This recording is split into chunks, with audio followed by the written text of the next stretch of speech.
Indian Home Minister Shri Amit Shah ji.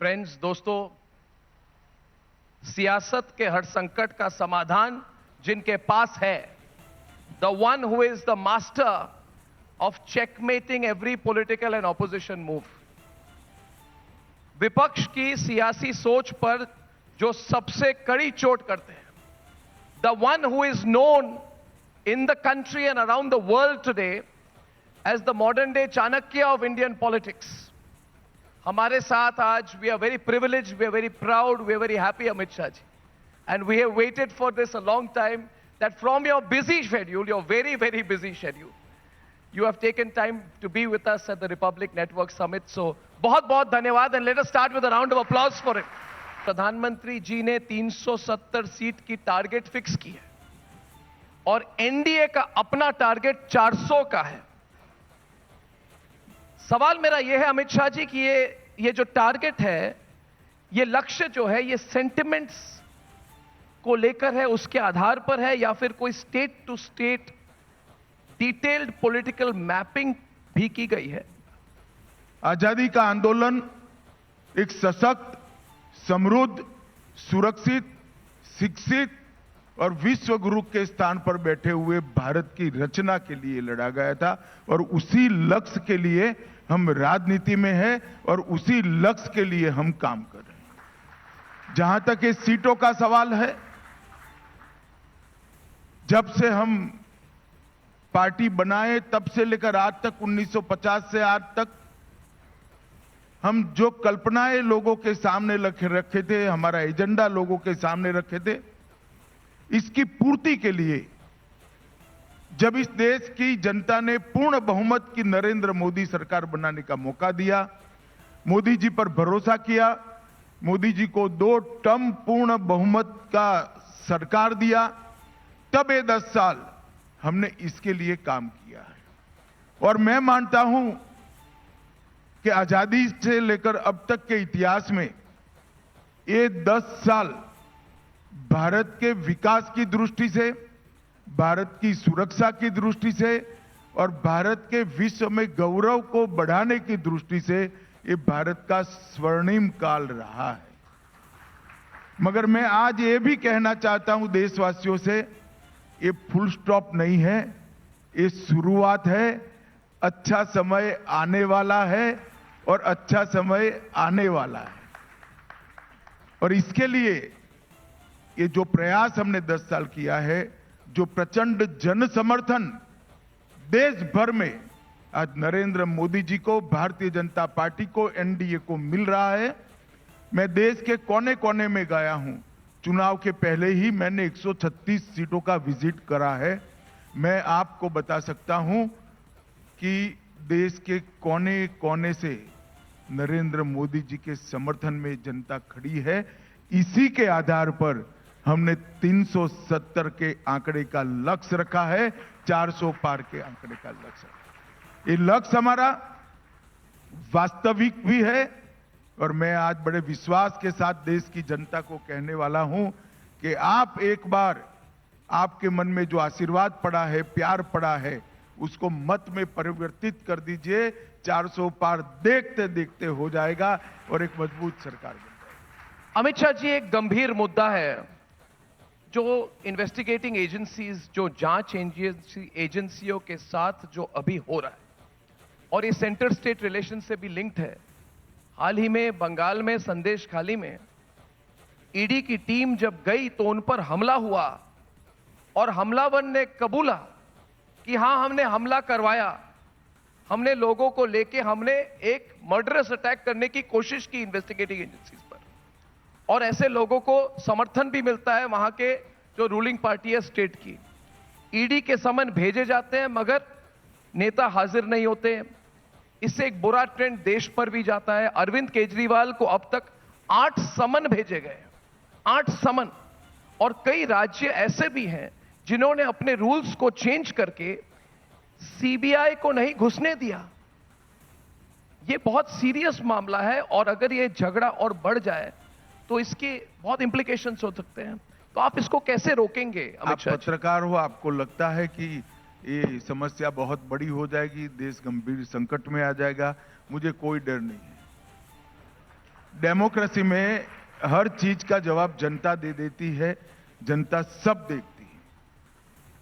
अगर बंगाल में किसी के घर से 52 करोड़ रुपया इकट्ठा मिल जाता है, झारखंड में किसी के घर से 355 करोड़ रुपया कैश मिल जाती है, 25 मनी मशीन कैश गिनते गिनते गर्म हो जाते हैं और ये कहते हैं हम पर एक्शन न लो।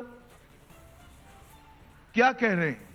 मैं आपको बताना चाहता हूं कि यूपीए सरकार के खिलाफ 40 केस सिर्फ यूपीए को रजिस्टर करने पड़े। हम ऑपोजिशन में थे, संसद में मामले उठाते थे, पीआई लगाते थे, कोर्ट ऑर्डर करती थी, उनको जांच करनी पड़ती थी। उस वक्त तो आप ही सत्ता में थे भाई।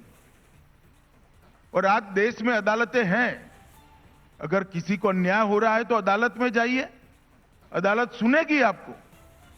मगर वास्तविकता यह है कि 12 लाख करोड़ के घपले घोटाले कर कर अपने घर भर कर बैठे हुए लोग जांच से डरते हैं और इसीलिए ये हौवा खड़ा करते हैं एजेंसियों का। मैं आज उनको कहना चाहता हूं, 12 लाख करोड़ के घपले घोटाले किए, सैकड़ों जांच आपके सामने हुई, जेल में जाना पड़ रहा है।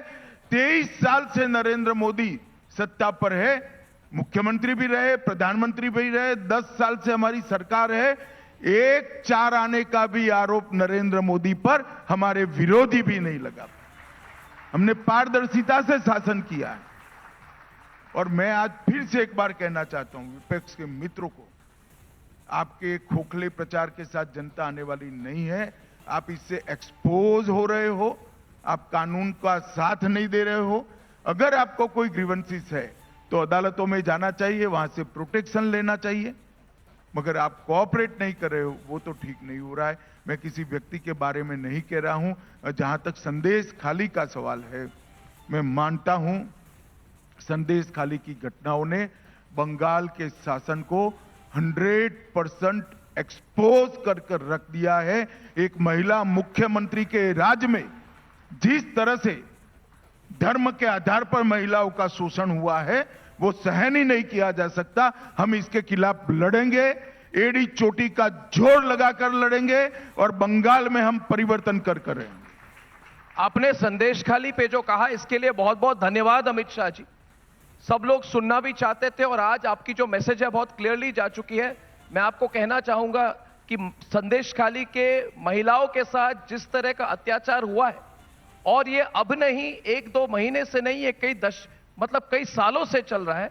और जब हमारी टीम भी वहां गई तो हमारे रिपोर्टर भी अरेस्ट हो गए और रिपब्लिक बांग्ला ने जब सच दिखाया तो हमको भी कुचलने की कोशिश की गई थी। मगर आपने जो आज मैसेज दिया है बहुत बड़ी बात है। बंगाल की परिस्थिति पर मैं चाहता हूं थोड़ा और आप बताएं, आप बंगाल की लॉ एंड ऑर्डर सिचुएशन पर संदेश खाली नहीं, उसको आप कैसे देखते हैं? हर दिन ऐसे न्यूज में इस तरह की घटनाएं आ रही हैं आजकल। देखिए, बंगाल एक बॉर्डर स्टेट है। हम सब जानते हैं कि घुसपैठ की समस्या सबसे ज्यादा अब कोई एक राज्य में बची है तो बंगाल में बची है। और मैं बिल्कुल विश्वास के साथ देश की जनता को तथ्यों के आधार पर बता रहा हूं कि बंगाल से जो घुसपैठ होती है वो स्टेट स्पॉन्सर घुसपैठ है। इसमें किसी को शंका रखने की जरूरत है। स्टेट स्पॉन्सर्ड इन्फिल्ट्रेशन, अपनी वोट बैंक की राजनीति को बढ़ाने के लिए, अपनी वोट बैंक को बढ़ाने के लिए राष्ट्रीय सुरक्षा को ताक पर रखा जा रहा है। ये बहुत गंभीर समस्या है और बंगाल की जनता भी उसको मान रही है। मैं आज पूरे देश भर के लोगों को बताना चाहता हूं कि देश ने बंगाल के साथ खड़ा रहने की जरूरत है। वहां गंभीर समस्या है जी। ये बॉर्डर स्टेट को हम सब ने गंभीरता से लेने की जरूरत है। बंगाल में भी जागरूकता आई है। हम एक भी सीट नहीं थे, हम 18 जीते। इस बार हम 25 का आंकड़ा पार कर कर पूर्णता की ओर आगे बढ़ रहे हैं। हमारे 2 एमएलए थे, 77 बने हैं। मजबूत विपक्ष के रूप में हमारी भूमिका अदा कर रहे हैं। बंगाल में जो शासन है वो भ्रष्टाचारी है। बंगाल में जो शासन है वो धर्म के आधार पर अपीसमेंट करने वाला शासन है। बंगाल में जो शासन है वो न्यायी शासन है। देश की सुरक्षा के लिए बहुत जरूरी है कि वहां परिवर्तन हो और भारतीय जनता पार्टी वहां संघर्ष कर रही है। मैं बंगाल की जनता को भी विनती करने आया हूं कि आप हमारा समर्थन करिए। मोदी जी के नेतृत्व में बड़ी मजबूत प्रतिनिधित्व बंगाल से एक बार भेजिए। हम बंगाल को फिर से सोनार बांग्ला बनाना चाहते हैं, उसमें आपका साथ और साथ। जी, ये बहुत बड़ी बात कही है आपने। दो हेडलाइन तो है। पहली बात उन्होंने कही कि सरकार की, राज्य सरकार की स्टेट स्पॉन्सर्ड इन्फिल्ट्रेशन है। ये बहुत बड़ी बात है क्योंकि हर बार स्टेट गवर्नमेंट कहती है कि बीएसएफ का दोष है। और दूसरी बड़ी बात आज आपने कही कि 18 नहीं 25 से ज्यादा 42 में से out of 42 more than 25 seats he says is going to be the target for the BJP in Bengal. That's a big headline. Union Home Minister Shri Amit Shah ji